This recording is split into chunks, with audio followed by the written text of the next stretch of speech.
भीम एक साधारण truck driver था जिसकी जिंदगी सुबह से रात तक सड़क पर बीतती थी। उसका ट्रक हमेशा अलग अलग माल लेकर दूरदराज के कस्बों और गांवों में जाता, कभी ईंट पत्थर, कभी लकड़ी, कभी मशीनरी, कभी अन्य भारी सामान। भीम के पास ज्यादा पैसे नहीं थे, लेकिन वह अपनी बूढ़ी माँ की देखभाल करता और अपने परिवार को भूखा नहीं रहने देता। वह जानता था कि उसकी मेहनत के बिना कोई दूसरा उसकी माँ को खाना नहीं दे सकता। उसकी जिंदगी में अक्सर थकावट और अकेलापन रहता था, लेकिन उसने कभी शिकायत नहीं की। एक दिन उसके मालिक ने उसे बुलाया और कहा, भीम, तुम्हें जंगल वाले रास्ते से एक खास माल ले जाना है, इसे जल्दी पहुंचाना है और बीच रास्ते कहीं नहीं रुकना। भीम ने सोचा, रोज तो वह अलग अलग सामान ढोता है, इसमें नया क्या होगा। लेकिन जब उसने देखा कि ट्रक में जो बक्से लादे जा रहे हैं वे लोहे के भारी बक्से हैं जिन पर अजीब चिन्ह बने थे और हल्की हल्की कराहने जैसी आवाजें आती हैं, तो उसका दिल जोर से धड़क उठा। भीम ने मालिक से पूछा, ये क्या है, लेकिन मालिक ने कहा, तुझे बस ट्रक चलाना है, बाकी मत पूछना। रात को भीम ट्रक लेकर जंगल वाले रास्ते पर निकला। चारों ओर घना अंधेरा था और धुंध इतनी थी कि हेडलाइट्स बस कुछ मीटर तक ही रोशनी देती थी। चलते चलते उसे ऐसा महसूस हुआ जैसे ट्रक के पीछे कोई बैठा हो। उसने रियर व्यू मिरर में देखा तो सफेद साड़ी पहने औरत और उसके गोद में बच्चा दिखाई दिए। औरत की आंखें सुर्ख थीं और चेहरा खून से लथपथ था। भीम का गला सूख गया। उसने ट्रक रोका और पीछे देखा तो वहां कोई नहीं था। वह सोचने लगा कि शायद भ्रम हुआ होगा, लेकिन तभी बच्चे की रोने की आवाज ट्रक के भीतर गूंजने लगी। वह आवाज इतनी वास्तविक थी कि भीम कांप उठा। उसने रेडियो ऑन किया तो भी वही आवाज आ रही थी। उसने डर के मारे रेडियो बंद किया और ट्रक तेज चलाने लगा। तभी सड़क के बीच वही औरत और बच्चा खड़े मिल गए। भीम ने ब्रेक लगाया, लेकिन ट्रक उनके आर पार निकल गया और अगले ही पल वे गायब हो गए। भीम बुरी तरह से पसीने में भीग गया। उसकी सांसें तेज चल रही थी। उसने पूरी रात किसी तरह ट्रक चलाया और सुबह माल उतारकर घर लौटा, लेकिन वह रात उसकी जिंदगी भर के लिए बदल गई। हर रात जब वह सोने जाता तो वही औरत और बच्चा उसके सपनों में आते, कभी दरवाजे पर खड़े रहते, कभी खिड़की से झांकते, कभी बिस्तर के पास रोते। एक रात उसने महसूस किया कि कोई छोटे पैरों से उसके कमरे में आया है। उसने दरवाजा खोला तो सचमुच खून से सने छोटे छोटे पैरों के निशान थे। भीम का हौसला टूट गया। उसने अगले दिन एक पुराने पुजारी के पास जाकर सब बताया। पुजारी ने कहा, बेटा, तू जिन बक्सों को ढोता है उनमें निर्दोष लोगों की हड्डियां और कपड़े कैद हैं। ये सब तांत्रिकों के काम आते हैं और उन आत्माओं का क्रोध भयंकर है। तुझे अब उनका सामना करना होगा, नहीं तो वे तेरा पीछा कभी नहीं छोड़ेंगी। भीम डर गया, पर पुजारी ने उसे एक ताबीज दिया और कहा, इस बार जब तू उस जंगल से गुजरे तो मैं तेरे साथ चलूंगा। हमें उसी जगह जाना होगा जहां औरत और बच्चे की मौत हुई थी, तभी उन्हें शांति मिलेगी। अगले दिन रात को भीम और पुजारी ट्रक लेकर जंगल में गए। जैसे ही उस जगह पहुंचे ट्रक अपने आप बंद हो गया और धुंध फैल गई। अचानक वही औरत और बच्चा प्रकट हो गए। उनका रूप और भी भयानक था। औरत ने चीखकर भीम की ओर दौड़ लगाई, लेकिन पुजारी ने जोर से मंत्र पढ़े और राख हवा में उछाली। औरत चीखते हुए पीछे हट गई। बच्चा जोर जोर से रोने लगा। पुजारी ने कहा, भीम, अब माफी मांग ले। भीम रो पड़ा और बोला, माता, मुझे माफ कर दो, मैंने तुम्हें चोट नहीं पहुंचाई, मैं तो बस मजदूर हूँ, मुझे छोड़ दो। औरत की आंखों से खून बहना बंद हो गया। उसने बच्चे का हाथ पकड़ा और धुंध में गायब हो गई। तभी ट्रक का इंजन अपने आप स्टार्ट हो गया। भीम ने राहत की सांस ली, लेकिन ये कहानी यही खत्म नहीं हुई। कुछ दिनों बाद मालिक ने फिर उसे बुलाया और कहा, इस बार तुझे हवेली से माल उठाना होगा। भीम ने सुना तो उसके पैरों तले जमीन खिसक गई, क्योंकि वह हवेली पूरे इलाके में अभिशप्त मानी जाती थी। लोग कहते थे वहां तांत्रिक बलि देते थे और भूत प्रेत बसते थे, लेकिन मजबूरी में भीम ने हाँ कर दी। रात को वह ट्रक लेकर हवेली पहुंचा। वहां का नजारा देखकर उसकी आत्मा कांप गई। टूटी फूटी दीवारें जिनसे अजीब सी रोशनी निकल रही थी। हवेली के अंदर कुछ लोग काले कपड़े पहने मंत्रोच्चार कर रहे थे और उनके बीच वही संदूक रखा था जिसे वह ढोता रहा था। संदूक हिल रहा था और उसमें से कराहने की आवाजें आ रही थी। भीम समझ गया कि यह सब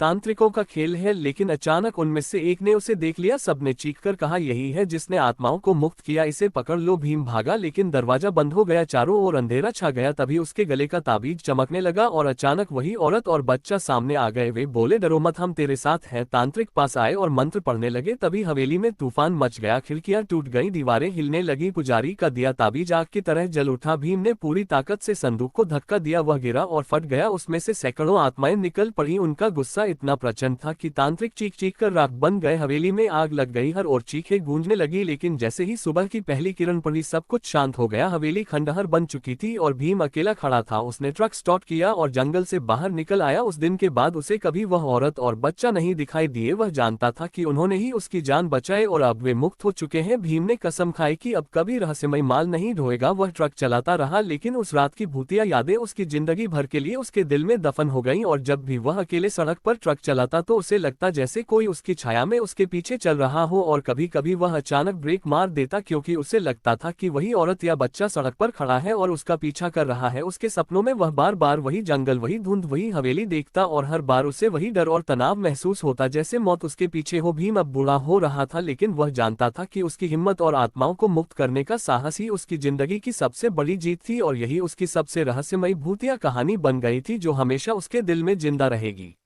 भीम अब हर रात बेचैनी और डर के साथ सोता था। उसका मन हमेशा उस जंगल वाले रास्ते और हवेली की यादों में उलझा रहता था। वह जानता था कि उसकी नजरों के सामने जो औरत और बच्चा प्रकट होते थे वे केवल उसकी कल्पना नहीं बल्कि वास्तविक आत्माएं थीं जिनका क्रोध और दुख इस दुनिया में फंसा हुआ था। भीम ने तय किया कि अब वह अकेले नहीं चलेगा। उसने अपने पुराने दोस्तों में से एक, जो ट्रक ड्राइवर था, उसे अपने साथ सफर पर ले जाने का निश्चय किया ताकि डर का बोझ हल्का हो सके। अगले हफ्ते भीम और उसका दोस्त ट्रक लेकर उसी जंगल वाले रास्ते पर निकले। रात का अंधेरा घना था और हवाओं में अजीब सी गंध थी, जैसे मिट्टी और गलियों में सड़े पत्तों की खुशबू मिल रही हो। चलते चलते भीम को ऐसा लगा जैसे ट्रक की पिछली सीट पर कोई बैठा है। उसने मिरर में देखा तो वही औरत और बच्चा खड़े थे। इस बार उनका रूप पहले से और भी भयावह था। बच्चा रो रहा था और औरत की आंखों से खून बह रहा था। भीम ने गाड़ी तेज कर दी, लेकिन वे पीछे पीछे आते रहे। अचानक धुंध में से आवाजें आने लगी, जैसे कोई धीरे धीरे उसके नाम पुकार रहा हो। भीम का हाथ कांपने लगा और उसका दोस्त भी डर के मारे चुप था। तभी उसके गले की ताबीज चमकने लगी और पुजारी के शब्द उसके दिमाग में गूंजने लगे, बेटा डरो मत, ये ताबीज तुम्हें बचाएगी। भीम ने पूरी ताकत से गाड़ी मोड़ी और पीछे मुड़कर देखा तो औरत और बच्चा गायब थे, लेकिन जंगल के पेड़ और झाड़ियों में हल्की हल्की हंसी और रोने की आवाजें अब भी सुनाई दे रही थी। वह जानता था कि आत्माएं उसके पीछे अभी भी हैं। अगले दिन जब भीम और उसका दोस्त गांव पहुंचे तो उन्होंने देखा कि जंगल में कुछ अलग सा है। पेड़ों की शाखाएं अजीब आकार की हो गई थीं और जमीन पर खून के दाग जैसे निशान बने थे। भीम ने सोचा कि यह सब केवल उसकी कल्पना नहीं बल्कि वास्तविक घटना है। उसने गाँव वालों से पूछा तो कुछ बुजुर्गों ने बताया कि उस रास्ते में पहले कई लोगों की रहस्यमयी मौतें हुई थीं और हवेली में तांत्रिकों का काला काम चलता था। भीम ने तय किया कि अब वह वहां एक आखिरी सफर करेगा और आत्माओं का असली राज जाने बिना नहीं छोड़ेगा। रात को वह पुजारी के साथ ट्रक लेकर हवेली की ओर निकला। इस बार हवेली का नजारा और भी भयावह था। दीवारों पर अजीब चिन्ह बने थे और खिड़कियों से लाल रोशनी निकल रही थी। हवेली के अंदर से जोर जोर से कराहने की आवाजें आ रही थी, जैसे कोई मरा हुआ जीव अभी भी जीवित हो और चीख रहा हो। भीम और पुजारी ने धीरे धीरे प्रवेश किया। हवेली में चारों ओर अंधेरा था, लेकिन ताबीज की रोशनी से हल्की झलक मिल रही थी। बीच में वही संदूक रखा था जिसमें से कराहने और रोने की आवाजें आती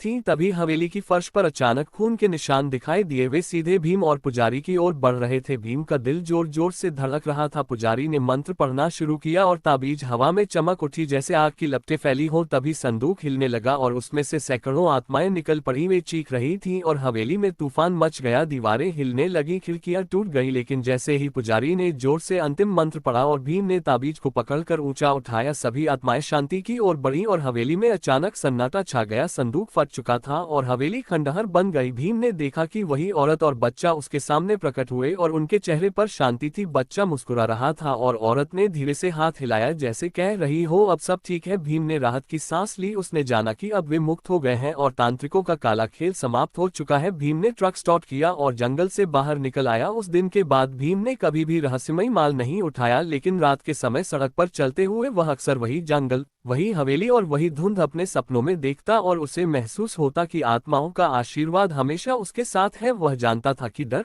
साहस और इंसानियत ने उसे मौत से बचाया है और उसकी भूतिया कहानी अब पूरी हो चुकी थी, लेकिन यादें हमेशा उसके दिल में जिंदा रहेंगी। और जब भी रात का अंधेरा घिरता और हवा में अजीब सी सर्दी चलती, वह जानता कि कहीं दूर जंगल में वही औरत और बच्चा अब भी उसके साहस और भक्ति की कहानी सुनते हुए मुस्कुरा रहे हैं। भीम अब बूढ़ा हो चुका था, लेकिन उसके दिल में वही डर, वही रहस्य और वही भूतिया अनुभव हमेशा जिंदा थे, और उसने कसम खाई कि कभी किसी को भी उस रहस्यमय माल और जंगल के रास्तों में अकेला नहीं जाने देगा।